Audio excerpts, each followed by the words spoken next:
Welcome to the second session of the Introduction to the BrightPath curriculum. I'm Tina, the education coach for BrightPath, and I will be walking you through how we do curriculum planning here at BrightPath. BrightPath has designed a balanced curriculum that combines the learning foundations and key elements of the Frog Street program with the interest-based planning of Emergent programming. Sound impossible? Well, it's not, and it's actually easier than some might think. We have developed a way to blend the two programs together to provide a strong curriculum that supports children's learning through activities based on children's interests, abilities, and learning development. We recognize the importance of planning around the children's interests, as well as the importance of learning and school readiness. This training session is divided into 4 parts. We start off in parts 1 and 2 with reviewing developmentally appropriate practice and continue on to the importance of using primary care groups. Part 3 and 4 discuss Emergent programming and how we blend Emergent and Frog Street curriculum into our BrightPath curriculum. So let's begin our journey as we learn how the programs blend together into one comprehensive curriculum. Part 1. Developmentally appropriate practices. Let's start with a quick review of developmentally appropriate practice, as these are the practices and guidelines that all our BrightPath childcare centers follow. What is developmentally appropriate practice? Developmentally appropriate practice, or DAP, is a framework of principles and guidelines for best practices in the care and education of young children, birth through age 8. These principles and guidelines give us an outline of what we should and should not do in the classroom. It gives educators ideas on how to promote every child's optimal development and learning. DAP are practices that are built upon the fundamental principles of excellence and equity, intentionality and effectiveness, continuity and change, joy and learning. There are 3 core considerations of DAP. 1. Knowing about child development and learning. Knowing what is typical at each age and stage of early development is crucial. This helps us decide which experiences are best for children's learning and development. 2. Knowing what is individually appropriate. What we learn about specific children helps us teach and care for each child as an individual. By continually observing children's play and interaction with the physical environment and others, we learn about each child's interests, abilities, and developmental progress. 3. Knowing what is culturally important. We must make an effort to get to know the children's families and learn about the values, expectations, and factors that shape their lives at home and in their communities.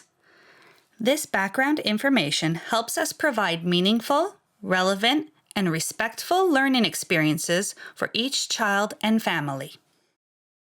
Excellent early childhood educators translate the DAP framework into high-quality experiences for children.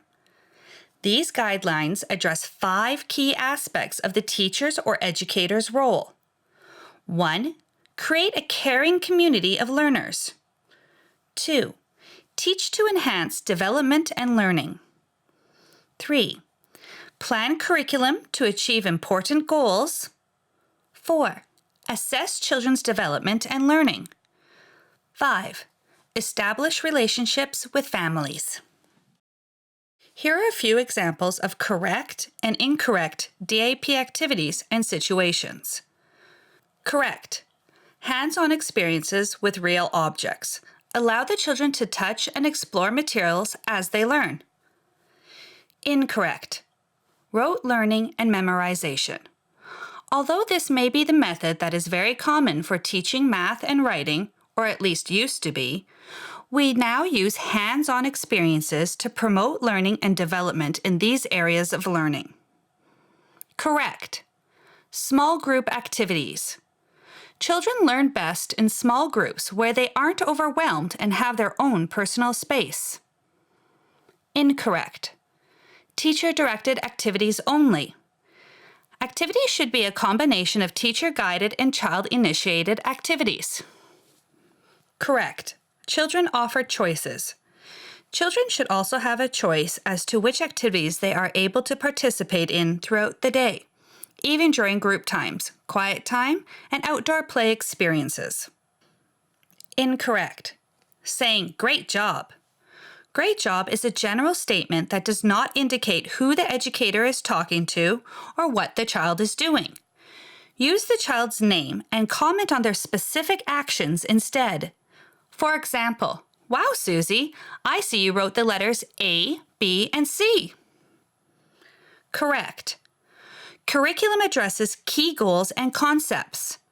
Not only does curriculum include children's interests, but it should also include what you hope the children will learn by participating in these activities. For example, the children show an interest in stories about the fall season. So the goal may be for them to identify key characteristics of each season or to write in their journals about their favorite season. Incorrect. Test children for assessments. Instead of testing, we observe children in their play and record what we see to assess individual growth, progress, and interests. Correct. Playing with children in games and activities. Get involved in the fun. Being involved in a role model for the children will encourage them to be involved in an activity and provide teachable moments for you. Incorrect. Solve problems and conflicts for children. Encourage the children to problem solve on their own. This helps them develop social and emotional skills essential for personal growth, social interactions, and school readiness. Guide and assist them when needed, but see what solutions the children can come up with. Correct. Open-ended art experiences. Let the children explore and develop their creativity by providing the materials for an art experience and allowing them to create their artwork. It's important to focus on the process, not the product in art experiences. Incorrect. Keeping all center materials the same. Change it up. Every week, or based on children's interests and learning, add or substitute materials in various centers in your room. Sometimes all it takes is a small addition to a center or activity to spark interest again. Here are some methods that we do not use because they are not developmentally appropriate and do not follow best practices. Worksheets. Research in child development has now shown that these are not the best methods to promote learning for young children. Instead, provide fun, hands-on experiences for them to develop their writing and math skills. There is no right and wrong when children are exploring and learning. Instead of saying, "No, that's not right," guide them into win-win situations and be open for multiple responses. For example, if you are trying to encourage the children to count to 5 using teddy bear counters, and one child says 3 when there are 5, count with the child using one-to-one correspondences, or show him what 3 teddy bears look like. Set the children up for success, not failure. Art products that all look the same tell us the teacher or educator is very talented and worked very hard to cut out all the pieces perfectly and assemble them perfectly. However, it does not show us the creative development and abilities of each individual child. Remember, focus on the process, not the final product. In early childhood, we do not test the children as we do during their school years. Instead, we observe the children throughout the day to document the children's interests and developmental progress.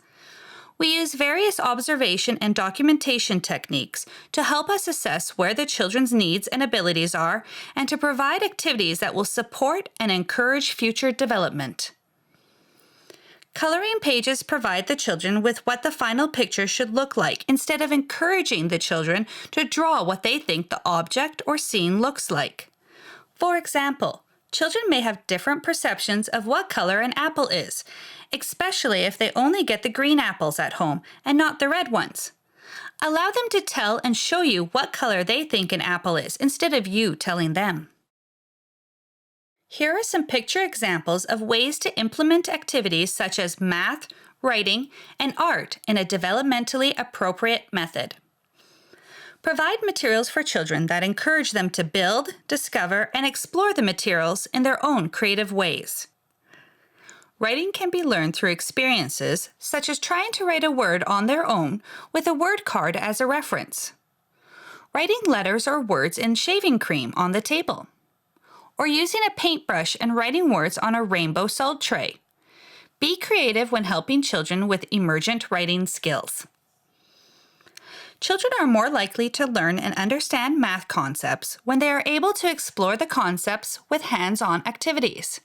Providing multiple materials for children to explore math skills, such as counting, addition and subtraction, and sorting, can make math fun and enhance their learning experience. Well, I hope this gives you a better understanding of developmentally appropriate practice and even gives you a few ideas of how you can implement these policies and guidelines into your classroom.